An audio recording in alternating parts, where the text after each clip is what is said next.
The U.S. highway system, the pinnacle achievement of the American way of life.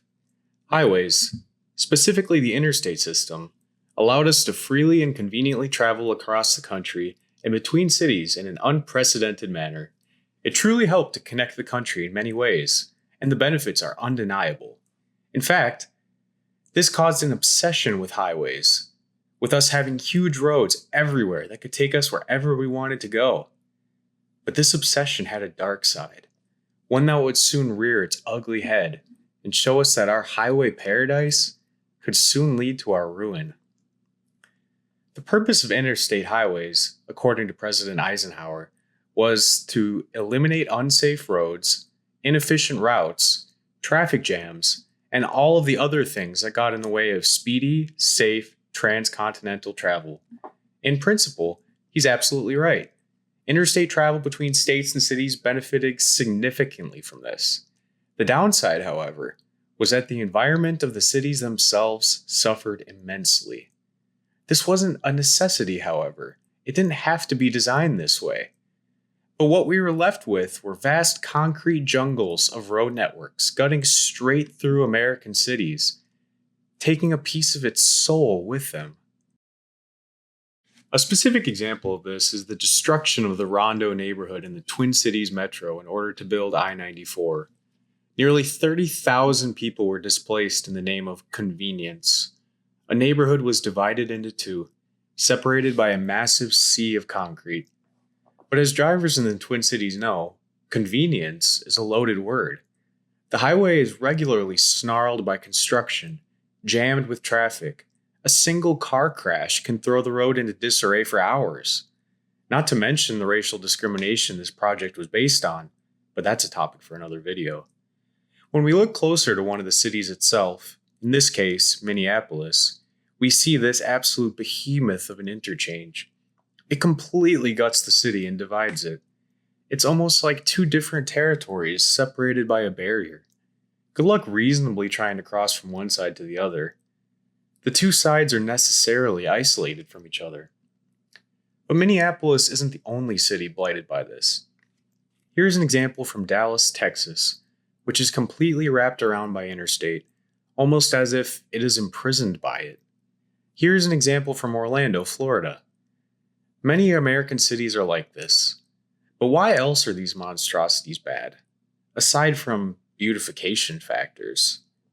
For one, they cost ridiculous amounts of money to build, maintain, and even expand. And every time it's always just one more lane, or once we finish this several-year construction process, the highway will be great. But it never is. It'll still always be snarled by traffic. Something will still always come up. It'll still always be plagued by a new maintenance issue. For example, a project to expand I-94 in Milwaukee, Wisconsin was estimated to cost a staggering $1.2 billion. Meanwhile, a project that would connect Milwaukee to nearby state capital Madison via HighSpeed Rail carried a price tag of $800 million, nearly $400 million less.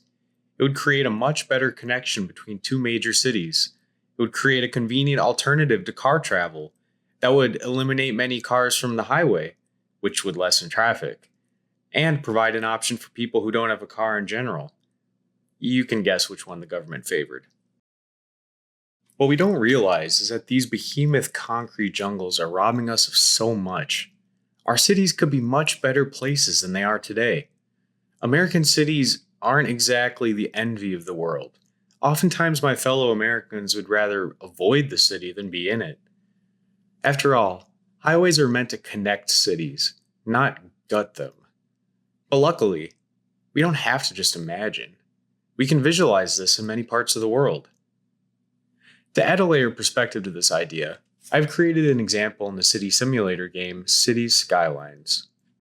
This is the city of San Pedro. It's a nice seaside community with a dense downtown and many options for living and entertainment. One problem, however, that I created on purpose was that I made the only way to access it to be via this massive 12-lane superhighway. Texas DOT would be proud. The highway guts through this suburban community, separating it from the nearby hospital and medical facilities, and the city itself.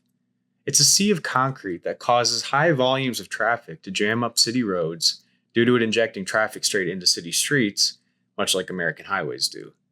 So, how can I make this better? Some of us may have heard the idea that the only way to get rid of car traffic is to provide viable alternatives. So, that's what I did. This is before, and this is after.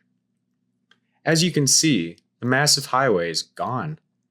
It's been replaced by a metro station, coupled with a walkable and bikeable promenade, a two-way bus-only road for rapid bus connection to and from the city, as well as a raised bike lane for bike commuters.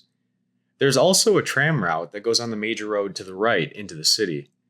The transit options are completed with a nice park that runs through the middle, which also connects both sides. It's a livable space. On the northeast side, where an exit ramp used to occupy space, I now filled with tons of affordable housing options to help out my residents. Over here, we now see that an intercity train connects to the city, which greatly lessens touristic traffic and which in turn frees up my roadways in general, without having to perpetually widen them. There's also a large park and ride so that traffic can stay outside of the city and take the numerous public transit options into the city. This in addition frees up intercity roads from unnecessary car traffic. So this is great, and a much prettier option than the eyesore of my 12-lane mega highway. Of course, real-life scenarios are much more complicated than this, but this was meant to give a simple illustration of the problem at hand. With all that being said, I hope you've started to see the problem that we face. It's an important cause to fight for, because the very souls of our cities are at stake. And our tax dollars, of course.